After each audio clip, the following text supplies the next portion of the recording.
오늘 우리에게 주신 하나님의 말씀 함께 있습니다. 누가복음 2장 41절에서 52절 말씀입니다. 그의 부모가 해마다 유월절이 되면 예루살렘으로 가더니 예수께서 12살 되었을 때 그들이 이 절기의 관례를 따라 올라갔다가 그 날들을 마치고 돌아갈 때에 아이 예수는 예루살렘에 머무셨더라.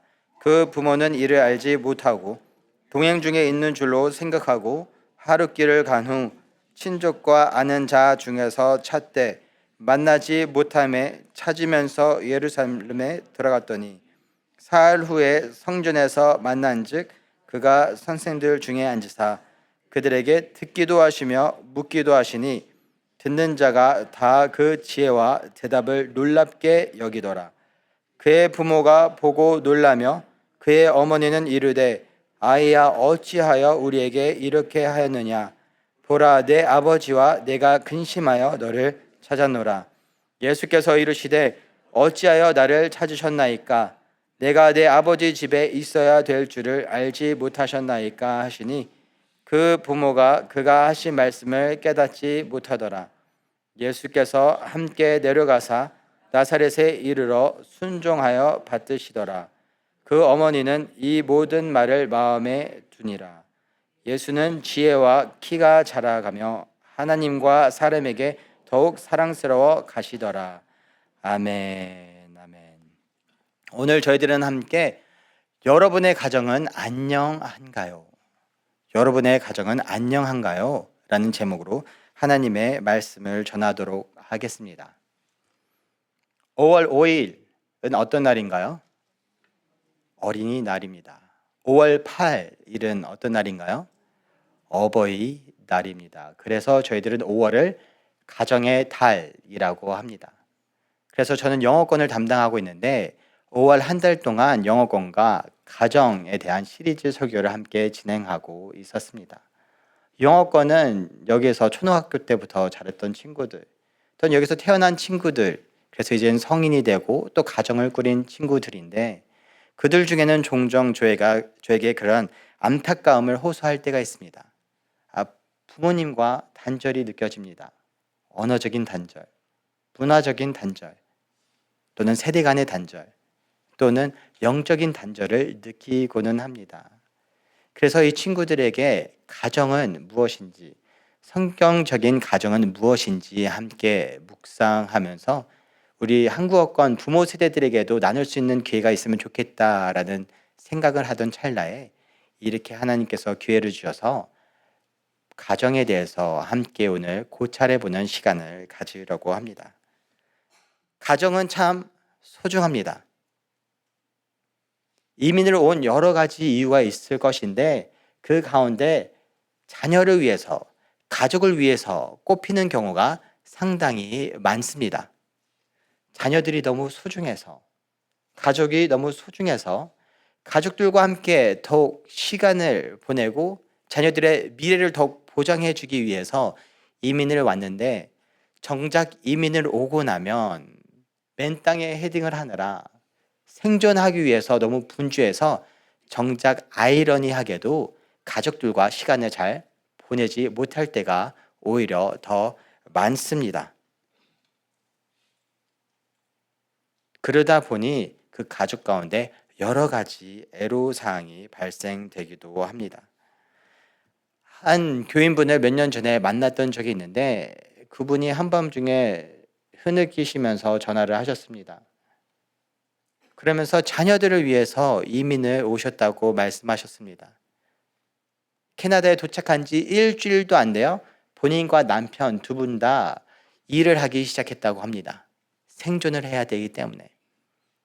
그래서 거의 1년에 며칠 쉬지 않고 이렇게 20년 동안 살아와서 드디어 이제 집도 장만하고 드디어 이제 여유가 좀 생겨서 자녀들과 시간을 보내려고 하는데 자녀가 우리가 정작 필요할 때는 우리 곁에 없더니 이제 와서 부모 행세하려고 하냐고, 더 이상 연락하지 말라고 했다고 속상해하면서 울면서 전화를 하셨던 기억이 납니다. 가정 때문에, 가족 때문에, 자녀 때문에 이민을 왔는데 얼마나 마음이 찢어지겠습니까? 또 한 번은 몇 년 전 한 청소년 여자아이가 저를 찾아온 적이 있습니다. 제 영어 이름은 존인데 파스터 존 또는 우리 친구들은 PJ, 약자로 PJ라고 부르기도 합니다. PJ, 우리 부모님이 이혼하려고 합니다.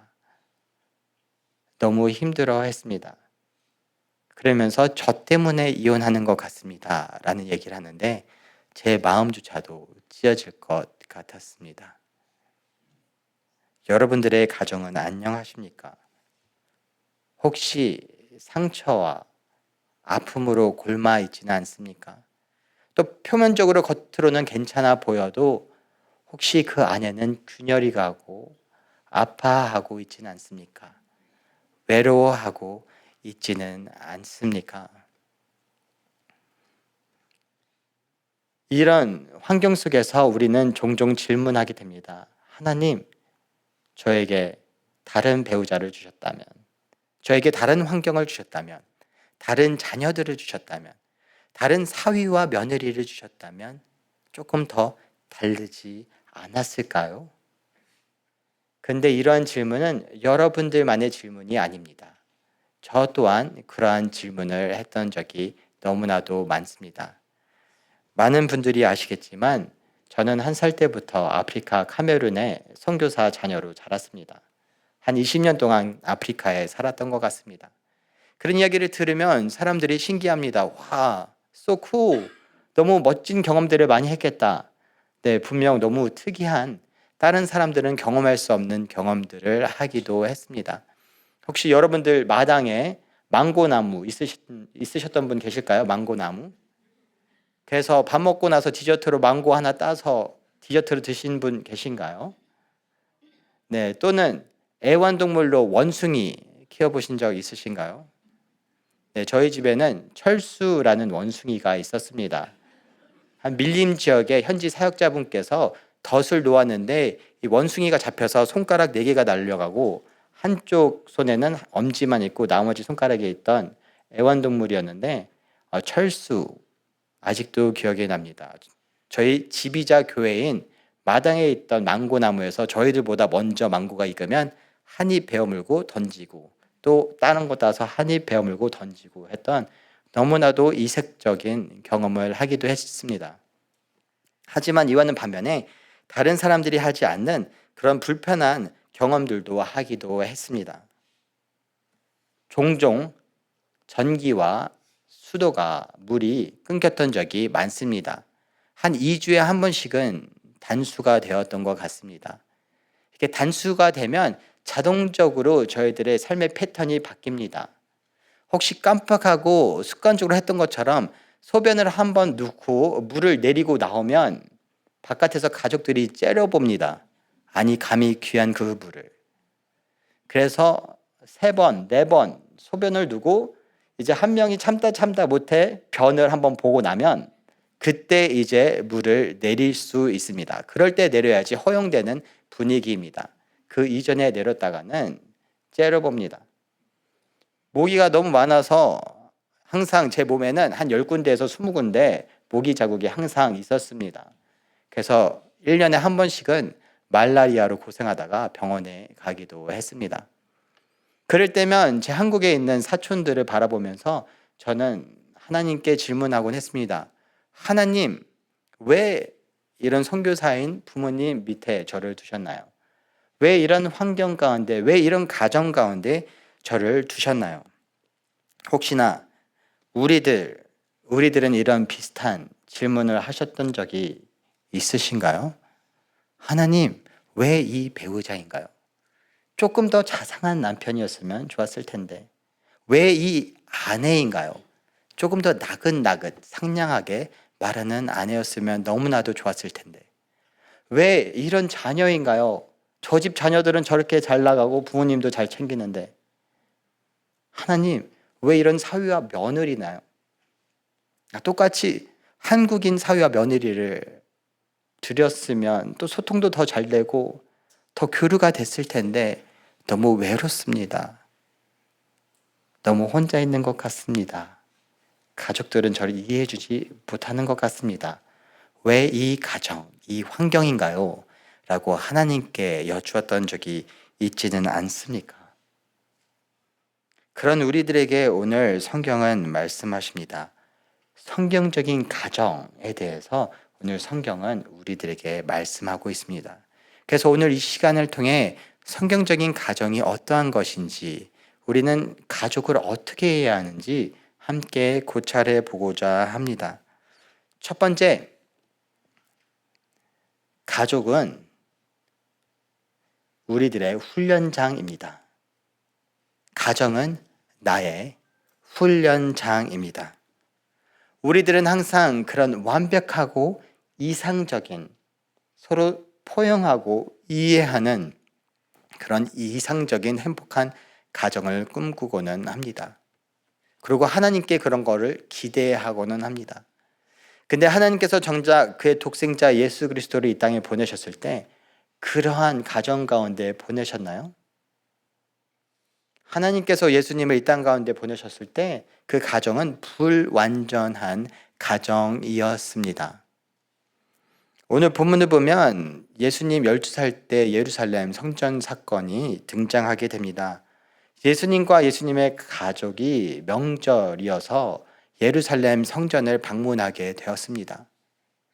그리고 그 일정을 마치고 친지들과 다 함께 큰 무리로 다시 나사렛으로 돌아가는데 하루길 정도 걸었을까요?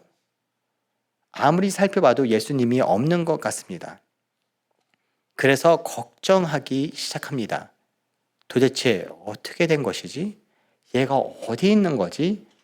친척 하나하나 불러오면 다 찾아보는데 이 무리에도 저 무리에도 저 무리에도 예수님은 안 계신 것입니다. 그래서 마리아와 요셉은 부랴부랴 다시 예루살렘으로 향합니다.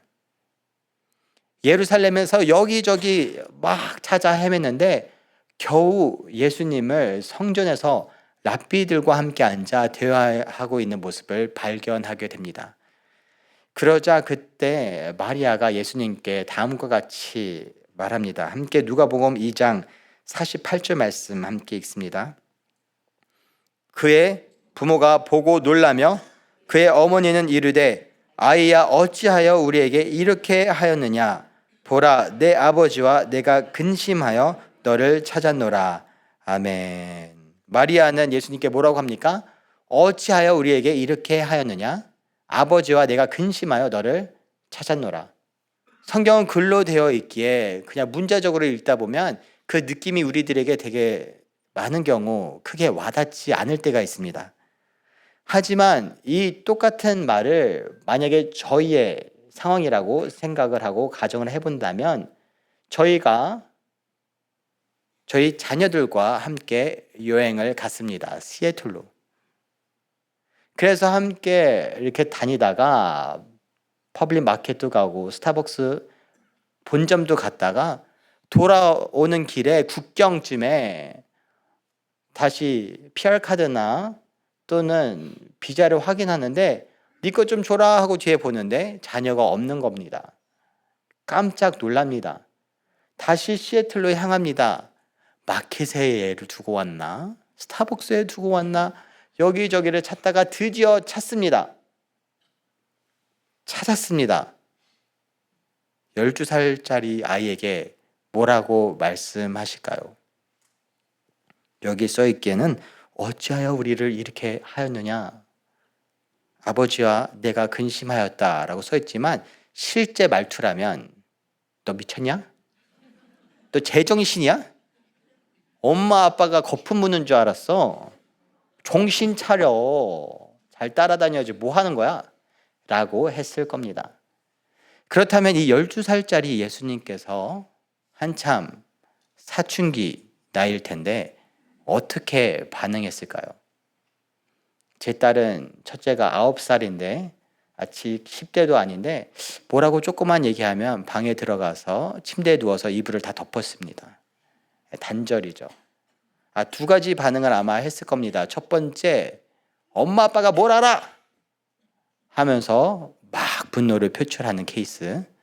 또는 두 번째, 묵묵부답, 단절. 아무런 소통을 안 하는 겁니다. 그런데 예수님께서는 그렇게 하지 않으십니다. 솔직하게 부모님께 표현합니다.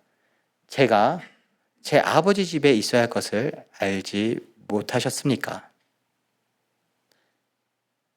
요셉과 마리아가 이 말을 충분히 이해했을까요? 그렇지, 그렇지. 하나님의 아들이지. 이렇게 이해했을까요? 무슨 소리를 하는 거야? 정신 차려. 따라와! 하면서 다시 나사렛으로 향했을 것입니다. 그때 51절을 보면 기록되어 있기를 예수님께서는 순종하면서 따라가셨습니다. 예수님께서 예수님의 가정 화목하고 이해받고, 그래 예수님아 네가 나중에 십자가를 질 하나님의 아들이지 하면서 포용하는, 그런 우리가 이상적으로 생각하는 그런 가정 환경이었나요? 그렇지 않았습니다. 예수님은 분명 본인의 사명을 알고, 그 사명이 다가올 줄을 알고, 그 가운데 하나님의 말씀을 강론하며 랍비들과 함께 있었습니다. 하지만 예수님의 부모님은 예수님을 이해하지 못했습니다. 예수님 또한 외로운 느낌이었을 겁니다. 이해받지 못하는 느낌이었을 겁니다. 하지만 예수님은 성전에 남아 계시지 않습니다. 어떻게 하십니까? 순종하며 그 불완전한 가정으로 다시 향하십니다. 분명 18년 뒤면 이제 공생의 사역을 하고 제자들을, 수많은 무리들을 가르치고 성경 말씀을 전하고 하나님의 말씀을 전하고 복음을 전파해야 되는데, 그럼 랍비들과 있어서 더 훈련을 받는 게 더 유익할 것 같은데, 예수님은 그 불완전한 가정, 보잘것없는 가정으로 향한다고 성경은 기록되어 있습니다. 그리고 그 가운데서 18년 동안 어떻게 하십니까? 오늘 본문 52절 말씀 함께 읽습니다. 예수는 지혜와 키가 자라가며 하나님과 사람에게 더욱 사랑스러워 가시더라. 아멘. 그 완전하지 못했던 가정 가운데서, 온전히 이해받지 못하는 그 가정 가운데서 예수님은 어떻게 됐나요? 지혜와 키가 자라났다. 성장해 갔다. 그리고 하나님 보시기에 사랑스러운 모습으로 성장했고, 사람들이 보기에도 사랑스러운 모습으로 성장해 갔다. 그 불완전한 가정에서 공생의 사역을 준비하고 계셨습니다. 그 가운데서 훈련 받으시고 그 가운데서 성장하셨습니다. 곧 가정은 무엇인가요? 거룩한 학교입니다. 우리도 완전하지 않습니다. 우리들의 부모님들도 완전하지 않습니다. 우리들의 자녀들도, 사위 며느리도, 손주들도 완전하지 않습니다. 하지만 그 가운데서 하나님께서 그것을 우리들의 훈련장으로 사용하고 계십니다. 예수님은 이 사실을 알고 계셨습니다. 분명 예루살렘 성전에서 랍비들과 말씀을 강론하는 것이 그의 지혜, 지식을 더욱 크게 증진시킬 수 있었습니다. 하지만 하나님께서 보내신 그 마리아와 요셉의 가정, 그 가운데서 하나님께서 성장하게 하실 부분이 있다고 믿고 알고 있었습니다. 그러기에 예수님은 순종하면서 나사렛으로 향하십니다. 12살 나이입니다. 30살, 18년 동안 그 가운데서 묵묵히 영적으로, 정서적으로, 지혜로, 지식적으로 성장해 나가십니다. 왜요? 가정은 예수님의 훈련장이었기 때문입니다. 두 번째, 가정은 나의 선교지입니다. 가정은 우리들의 선교지입니다. 이렇게 여름만 되면 단기 선교 광고가 나옵니다. 아프리카로 떠납니다. 멕시코로 떠납니다. 체이스로 떠납니다. 그리고 우리들은 결단을 하게 됩니다. 그래, 내가 그 땅까지 나아가서 복음을 전해야 되겠다. 그곳에 나가서 복음 전하는 것 너무나도 중요합니다. 하지만 하나님은 우리를 이미 선교지로 보내셨다는 사실을 여러분들은 알고 계십니까? 그 첫 번째 선교지가 바로 가정입니다. 예수님의 가족들은 하나님을 온전히 믿지 못했습니다. 예수님을 인정하지 않았습니다. 그의 친척들조차 성경을 보면 종종 예수님을 잡으러 갔습니다. 찾으러 갔습니다. 예수님께서 제자들과 함께 하나님의 말씀을 가르치시며 이렇게 다니시고 이적을 행하시는데 예수님의 친척들, 이모들이 데리러 옵니다. 찾으러 옵니다. 왜요? 쟤 미쳤다라고 생각을 하고 있었기 때문입니다. 예수님의 형제들조차 예수님을 믿지 못했습니다. 말씀을 살펴보면 그들은 조롱하듯 아니 선지자면 스스로를 나타내야지, 유월절인데 명절인데 예루살렘으로 올라가 라고 얘기를 합니다. 그때가 어떠한 상황이냐면 종교 지도자들이 예수님을 죽이려고 현혹되어 있을 때 형제들이 얘기합니다. 선지자라며, 예루살렘에 올라가야지 선지자면. 예수님의 형제들조차도 예수님을 믿지 못했습니다. 하지만 예수님은 수많은 무리들을 가르치는 것도 너무나도 중요하게 생각하셨지만 그의 가정 또한 선교지로 생각하셨습니다. 그들을 돌보고 보살피고 살피셨습니다. 그래서 그의 형제 야고보가 어떻게 됩니까? 나중에 예수님을 믿게 됩니다. 하나님의 아들로 믿게 됩니다. 그리고 예루살렘 교회의 지도자가 됩니다. 예수님은 그의 어머니를 아끼셨습니다. 그래서 십자가에 못 박혀 돌아가시는 그 순간까지 어떻게 합니까? 요한아, 내 어머니다. 네가 살폈으면 좋겠다. 어머니, 이제 주님 안에서 영적인 아들입니다. 요한입니다. 예수님은 가정을 자신의 선교지로 생각하셨습니다. 유대, 사마리아 다니면서 복음을 전하시는 것 또한 중요하게 생각하셨지만 자신을 미쳤다고 생각하고 자신을 인정하지 않는 형제들조차도 어떻게든 끝까지 그들이 복음을 알도록 노력하고 애쓰셨습니다. 그거에 대한 결과물이 그의 형제가 예수님을 믿고 교회의 지도자가 된 것입니다. 그러기에 우리의 가정은 우리들의 선교지인 것입니다. 여호수아는 모세를 이어서 리더십을 받게 됩니다. 이스라엘 백성들을 데리고 가나안 땅을 점령하며 들어가게 됩니다. 영적인 리더이자 그들을 이끌고 가나안 땅에 정착해야 될 임무를 가지고 있습니다. 그래서 이스라엘 백성들이 처음 정착하면서 나아갈 때 순간순간 하나님의 음성에 순종하며 나아갑니다. 여리고 성에 도달했을 때도 여기저기 정령하며 나아갈 때도 순종하며 나아갑니다. 그런데 정착하고 시간이 조금 지나자 어떻게 됩니까? 그들의 마음이 나뉘기 시작합니다. 여러 가지 다른 신들로 나뉘기 시작합니다. 그런 모습을 보며 여호수아가 너무 안타까워합니다. 그래서 그들에게 다음과 같이 선포합니다. 여호수아 24장 15절 말씀 함께 읽습니다. 만일 여호와를 섬기는 것이 너에게 좋지 않게 보이거든 너희 조상들이 강 저쪽에서 섬기던 신들이든지 너희가 거주하는 땅에 있는 아모리 족속의 신들이든지 너희가 섬길 자를 오늘 택하라. 오직 나와 내 집은 여호와를 섬기겠노라 하니. 아멘. 마지막 설교를 하는데 이스라엘 백성들의 마음이 흩어지기 시작하니까 이스라엘 백성들에게 뭐라고 선포합니까? 너희 섬길 자를 오늘 택하라 하면서 뭐라고 합니까? 오늘 나와 내 집은 여호와를 섬기겠다. 자신만을 위해서 고백하지 않습니다. 나는 하나님을 섬길 거야. 아니요. 나와 내 집은 하나님을 섬길 거야. 어떻게 그렇게 확신을 갖고 이스라엘 백성들 앞에서 여호수아는 그렇게 선포할 수 있었을까요? 리더로서, 이스라엘 백성들의 리더로서 너무 분주한 가운데서도 여호수아는 알았던 것입니다. 가정이 선교지라는 사실을요. 어떻게든 이 가정을 신앙 안에서 묶어두고 신앙인으로서 자라게 해야 되겠다. 하나님의 말씀만은 놓지 않도록 해야 되겠다. 그래서 그는 당당하게 선포할 수 있었던 것입니다. 나와 내 가정은 하나님을 섬긴다. 너희들은 너희 가족들은 너희들이 알아서 결정을 했으면 좋겠다.